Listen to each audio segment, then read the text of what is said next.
She was the most despised woman in Caldwell Creek, and everybody in that crowded town hall knew it, including Vivian herself.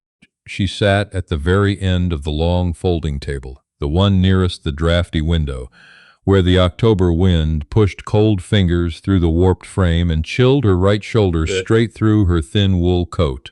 The coat had belonged to her mother. It was the only decent thing she had left. Around her, the annual Founders' Day potluck dinner was in full swing. The smell of cornbread, slow-roasted pork, and apple cobbler thick in the air, and not a single person within 10 feet of her had spoken one word in her direction since she sat down 40 minutes ago. Vivian Marsh kept her eyes on her plate, a scoop of green beans, a heel of bread. She had paid her $1 at the door like everyone else, and she intended to eat her $1's worth and leave before the speeches started. Above, the woman to her left, Agnes Pruitt, the dry goods owner's wife, had quietly shifted her chair 3 inches to the right when Vivian arrived. She hadn't looked at her. She hadn't needed to. The message was perfectly clear. This was what Vivian's life had become since the trial. Her husband, Donovan Marsh, had been the land surveyor for Caldwell Creek's township office. 6 months ago, Donovan had gone missing along with the deed records for 14 parcels of farmland along the Sweetwater River, land that 3 prominent families had been fighting over for years. The deeds turned up burned. Above, the land ended up, conveniently in the name of Judge Alton Peel, reassigned through what the judge called a lawful finding of abandoned title. Donovan's body was found 3 weeks later, face down in the shallows of the river he had measured and mapped for 7 years. The coroner, a man named Spivey who took his lunch every Thursday with Judge Peel, ruled it an accidental drowning. No investigation, no charges, no justice. What Caldwell Creek received instead was a rumor, quiet at first and then deafening, that Vivian had known about the deed tampering, that she had helped her husband destroy the records in exchange for a cut of the land money, that she was not a grieving widow at all, but a thief's accomplice who had escaped prosecution only because the sheriff couldn't prove it. None of it was true. But truth, Vivian had learned, carried very little weight in a town where the judge owned the newspaper. She pushed a green bean across her plate. Across the table, a small girl with red ribbons in her braids stared at her openly until her mother reached over and physically turned the child's chin away from Vivian's direction, as if looking too long might cause some kind of contamination. Vivian pressed her lips together and breathed through her nose. Just finish the meal. Drop a coin in the community box by the door. Maintain the bare minimum of social standing that kept old Harlan Puckett from foreclosing on her remaining acre and the half-collapsed barn where she was living. Then go home, survive another week.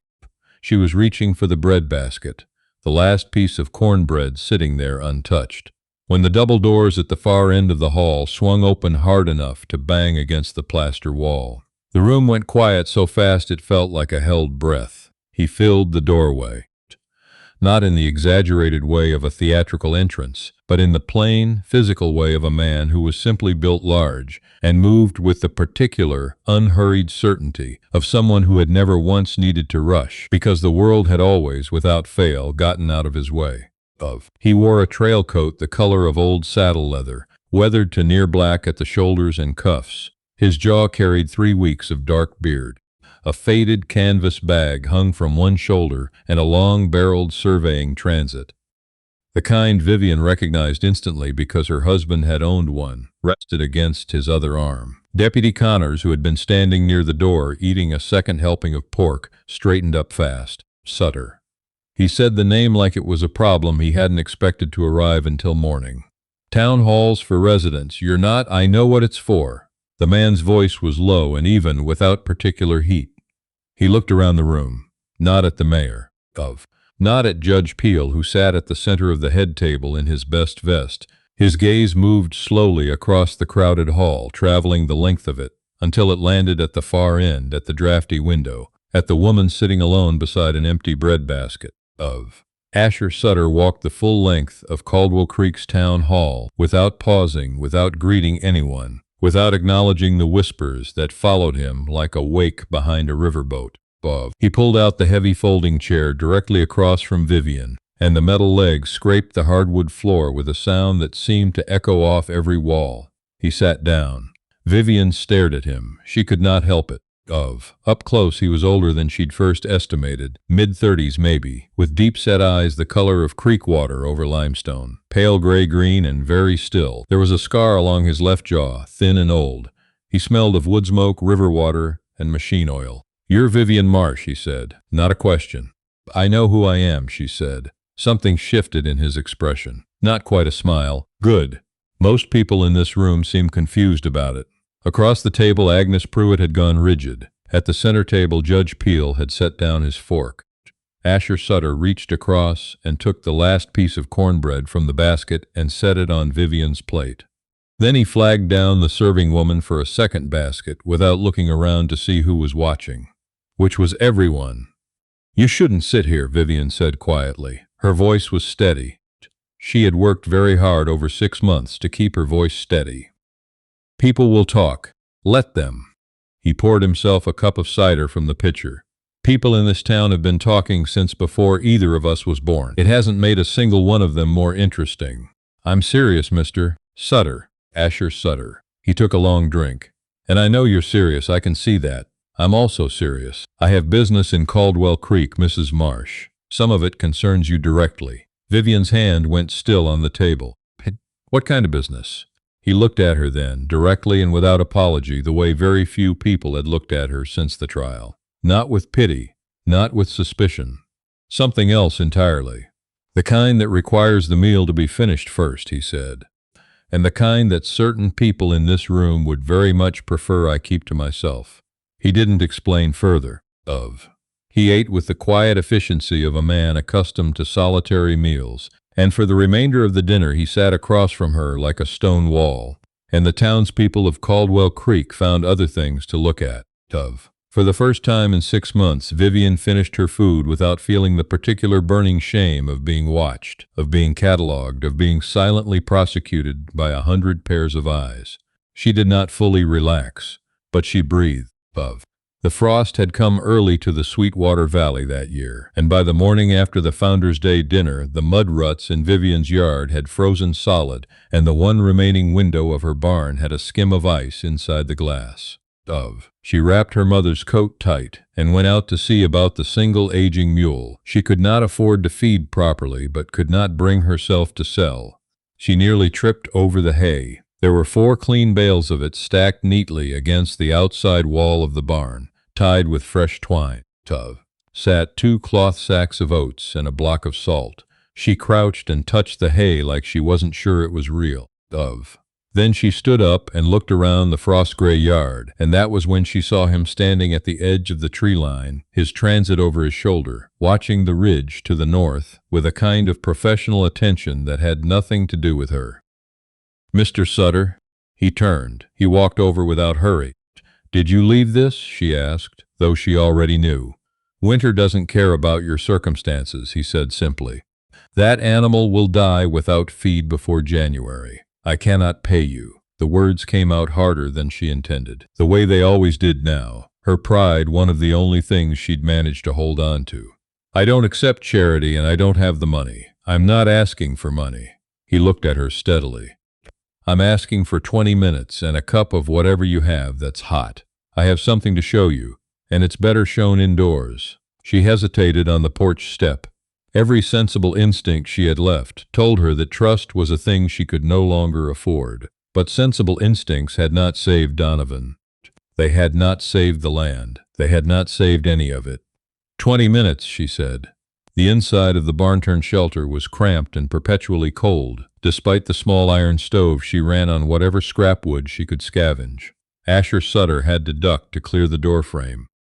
He set his canvas bag on the table, the only table, and stood holding a tin mug of weak coffee she'd given him, and looked at her with the directness she was starting to understand was simply his manner, not rudeness. "I'm a land surveyor," he said. "Independent.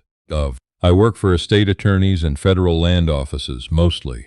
I was hired 4 months ago by a family in St. Louis, the Devereaux family, to investigate the title transfer of their grandfather's land along the Sweetwater River." Vivian went very still. Their grandfather had owned 40 acres on the South Bend. After he died, the title transfer got complicated. He set the mug down and reached into his canvas bag. I've been working the county records for 2 weeks. What I found is that 6 parcels along the Sweetwater were transferred using survey documentation signed by a Donovan Marsh. He paused. Except the signatures don't match your husband's hand, and the survey dates are wrong. I've been mapping that river for 4 weeks. Above. 2 of those parcels were legally surveyed and recorded years before the dates on the paperwork that transferred them to Judge Peel. What does that mean? Vivian's voice came out barely above a whisper. It means the records weren't destroyed by your husband. They were replaced. He reached into the bag and laid a folded sheet of drafting paper on the table. It was a map, precise, methodical, the kind of map Donovan would have made, the kind she had watched him make 100 evenings at this same table. I found this tucked inside the false floor of the county surveying office's map cabinet. It's your husband's original survey of the South Bend parcels, dated 3 weeks before his death, his real survey of the one that would have proven those land titles were valid, and that the Devereaux family and 12 other families held rightful ownership.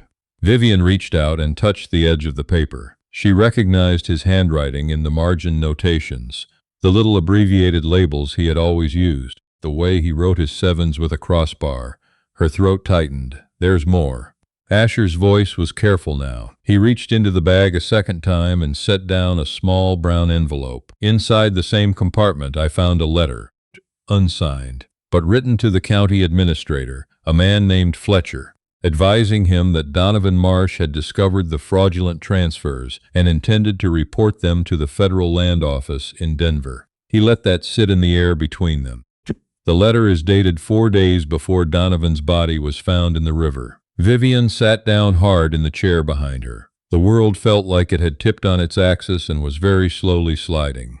He didn't steal anything, she said. It wasn't a question. It had never been a question, not for her. But to hear it laid out in paper and ink and someone else's steady voice was a different thing entirely.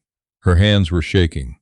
He found out what they'd done and they killed him for it, Asher said quietly. And then they used his name to make it look like he'd been the one doing the tampering, so that if anyone ever looked close enough, they'd find a dead man to blame it on.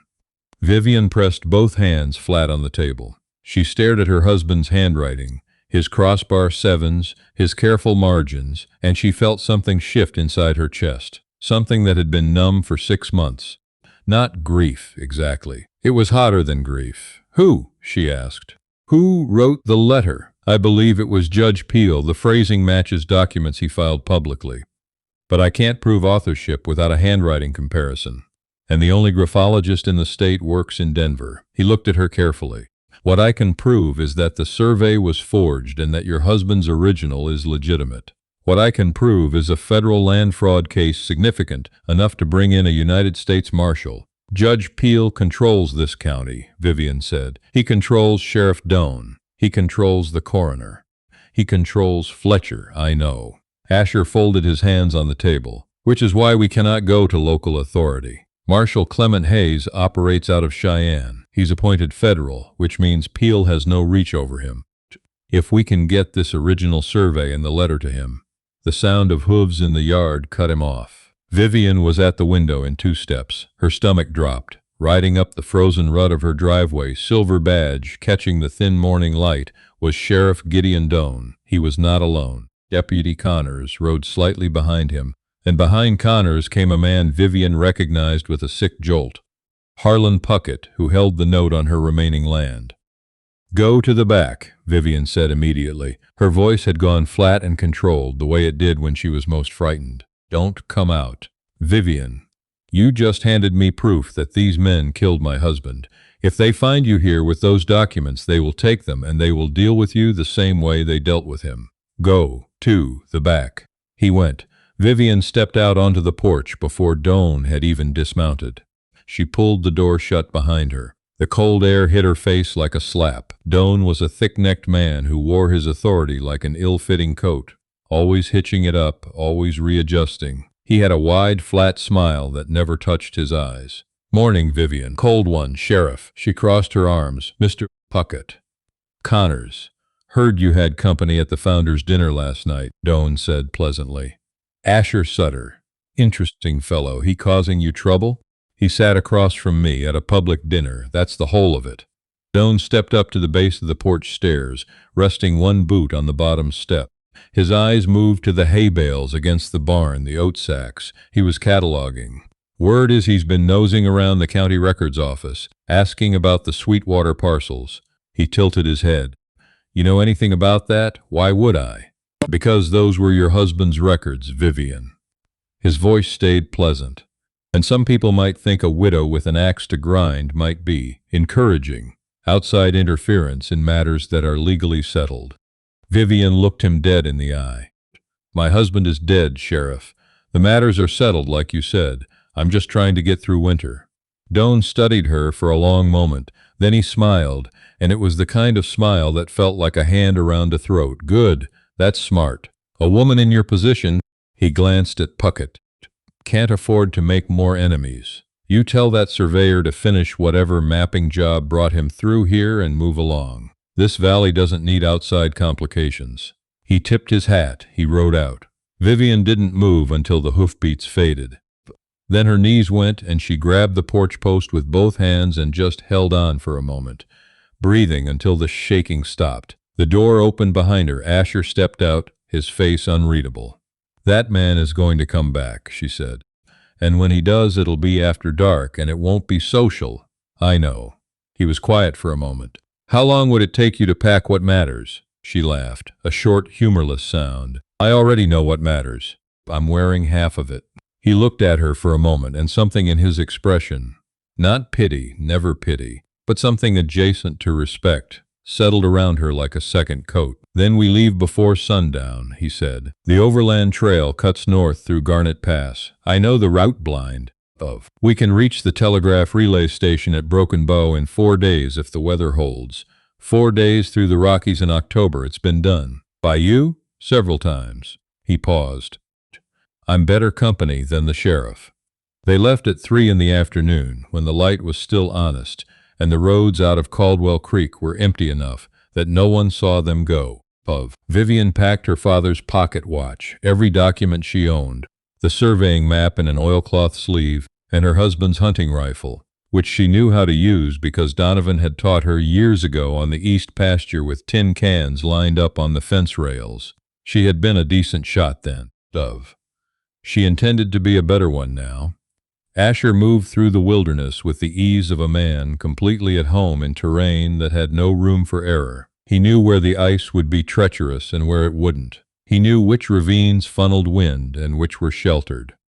On the second night, when the temperature dropped so fast that her breath came out in solid white puffs and her fingers went numb inside her gloves, he built a fire in a rock notch so precisely placed that it threw heat like a furnace and produced almost no visible smoke. You've been doing this a long time, Vivian said. 12 years. He was sharpening a tool by firelight, methodical and unhurried. Started as a field surveyor for the railroad, then the federal land office. Then I figured out that private cases paid better and came with less supervision. You live alone, I live where the work is. Vivian pulled the blanket tighter. The fire popped. Outside, somewhere in the dark pines, an owl called once and went quiet. Why are you doing this? She asked. You were hired by the Devereaux family. You found the fraud.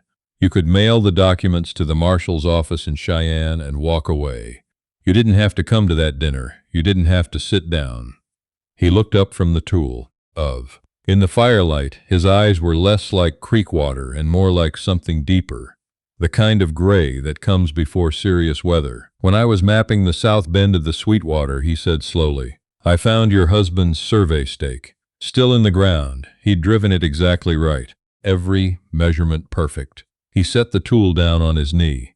And then I found the spot on the riverbank where the coroner said he drowned, and the bank there is 3 feet high and dry gravel for 10 yards in either direction. A man doesn't drown face down in 8 inches of water by accident, Vivian. He just doesn't. She didn't say anything. She had known this. She had known it since the night Doan came to her door with his hat in his hand and his flat smile and told her they'd found Donovan in the river. She had known, and she had been completely, utterly alone with the knowing. I sat down at that table, Asher said quietly, because it was the only honest seat in the room. On the morning of the fourth day, the peaks above Garnet Pass gave way to the gentler slope leading into Broken Bow, and the telegraph relay station appeared through the tree line like a small brown promise. The operator, a young man named Percy with ink-stained fingers and an excitable manner, went very still when Asher laid out the documents and explained what they needed. "Marshal Hayes," Asher said, "federal priority. I need a reply by nightfall." "Yes, sir," Percy said, and began to key. Puv. They waited in the small anteroom, drinking the operator's bad coffee and not talking much. Vivian held the oilcloth sleeve with her husband's survey map across her knees. She had not let go of it in 4 days. At 2:30 in the afternoon, Percy appeared in the doorway with a printed reply slip. He handed it to Asher, who read it and then handed it to Vivian without comment. "Das sieved. Deputies dast Caldwell Creek. Warnessed Peel and Doan. Federal jurisdiction confirmed. Await escort. Has." Vivian read it twice. Then she set it down carefully on the bench beside her, and she pressed both hands over her face, and she sat like that for a long moment, while the relay keys clicked and the stove ticked and outside a horse stamped in the relay yard. "Hey!" Asher's voice was quiet. "Vivian." She lowered her hands. She was not crying exactly, but it was a near thing. "It's done," he said. "Not yet?" "No," he agreed. "But it will be." Marshal Hayes's deputies reached Caldwell Creek 3 days later. Judge Alton Peel was arrested in his own courtroom, mid-session, in front of a gallery full of witnesses. He wept. The newspaper, which he had owned, ran the story anyway, because the young editor, a 24-year-old from Ohio named Dawes, who had always disliked the judge, wrote it himself and had it on press before anyone thought to stop him. Sheriff Gideon Doan attempted to leave town the night the warrant arrived and was intercepted on the road to Laramie by 2 federal deputies and a scout who knew the northern routes better than he did. Harlan Puckett, as it turned out, had known about the fraudulent transfers all along and had accepted a forgiven debt in exchange for his silence. He was charged as an accessory. He did not weep. He went gray and quiet and cooperated with everything, which in the end bought him a lesser charge but not his freedom. The 14 families who had lost land along the Sweetwater River began the process of reclaiming their titles in federal court. It would take 2 years, and it would be difficult, and some of them would not get everything back. But they would get something, and the record would be clear. Donovan Marsh's name was cleared by official order of the Federal Land Office, recorded in the county documents and published in the newspaper on the same page as Peel's conviction. Vivian read it standing at the counter of the dry goods store, holding the paper with both hands, and Agnes Pruitt, who was standing 6 feet away, had the grace to look at the floor. Vivian set the paper down. She bought a spool of thread and left. She did not go back to the collapsed barn at the edge of the frozen yard. There was nothing there anymore worth going back to. Asher had arranged for the mule to stay at the relay station, and the old animal seemed unbothered by the change. Vivian could not bring herself to be more upset about her housing than the mule was about his. What she had was the pocket watch, the rifle, her mother's coat, and the knowledge that every single thing she had been accused of was a documented lie. It turned out that was enough to build from. There is a survey office now in the town of Broken Bow, a single-room building with good southern light and a wood stove that actually draws. It is jointly operated by Sutter Independent Land Survey, a firm with an excellent federal reputation, and a licensed assistant whose name since early spring has been Vivian Sutter. She does the administrative work. She is also, as it happens, learning to read survey maps, the real ones, with grade calculations and magnetic declinations, and all the small precise notations her husband used to make in the margins, crossbar 7s and all. Some mornings, when the light comes in right and the measurements line up clean, she thinks of Donovan and the careful, honest work he did and the way it got him killed, and she lets herself feel the weight of that for a minute, because he deserves the minute. Then she picks up the pen and keeps working, because he would have wanted that too. And some evenings, when Asher rides in from a week in the field and knocks the trail dust off his coat on the porch step and comes inside smelling of wood smoke and the particular cold clean of high elevation, Vivian pours 2 cups of coffee and they sit across from each other at the small table, the same way they first sat across from each other in a crowded hall, full of people who thought they knew everything about her. They were wrong then. They don't matter now.